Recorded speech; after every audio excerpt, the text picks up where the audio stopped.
Ramadan tiba, Ramadan lagi, Ramadan lagi, Ramadan tiba, puasa lagi, tarawih lagi, buka bersama, saling berbagi.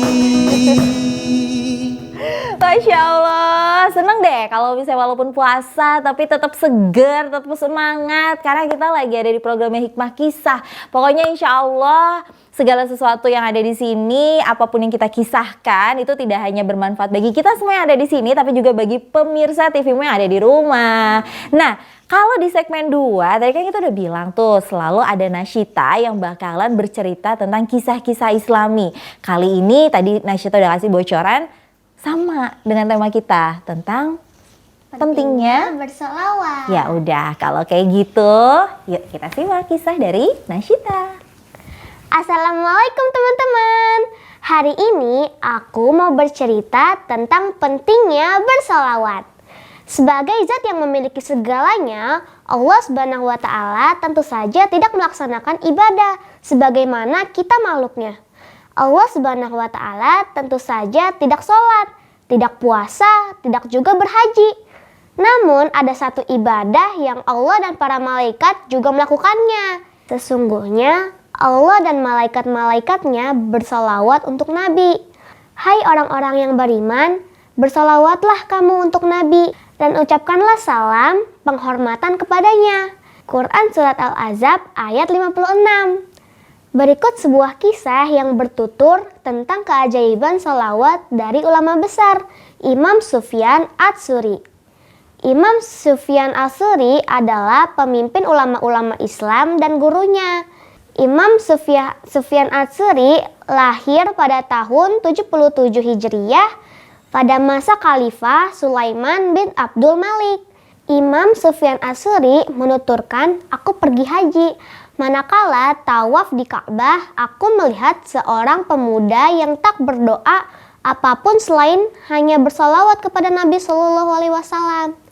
Baik ketika di Ka'bah, di Padang Arafah, di Musdalifah dan Mina, atau ketika tawaf di Baitullah, doanya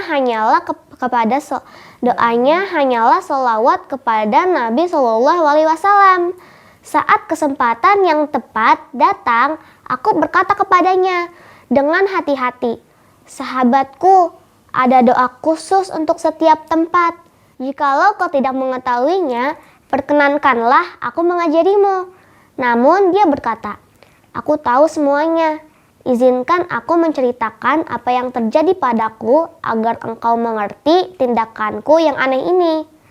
Kemudian dia bercerita, aku keluar bersama ayahku menuju Baitullah untuk melaksanakan ibadah haji. Hingga sampai di suatu tempat, ayahku sakit dan aku pun mengobatinya. Ketika aku berada di sampingnya, tiba-tiba dia meninggal dan wajahnya menghitam. Aku pun mengucapkan, Inna lillahi wa inna ilaihi roji'un. Ayahku meninggal dan wajahnya berwarna hitam. Kemudian kutarik sarungnya ke atas untuk menutupi wajahnya. Saat itu aku sangat ngantuk dan akhirnya aku tertidur. Dalam tidur, aku melihat ada seseorang laki-laki yang belum pernah kulihat. Ada yang lebih tampan darinya, ada juga yang tidak lebih bersih bajunya dan wangi baunya. Dia melangkah hingga mendekati ayahku. Kemudian dia membuka sarungnya dan menutupi wajah ayahku dan mengusapkan tangannya pada wajah ayahku.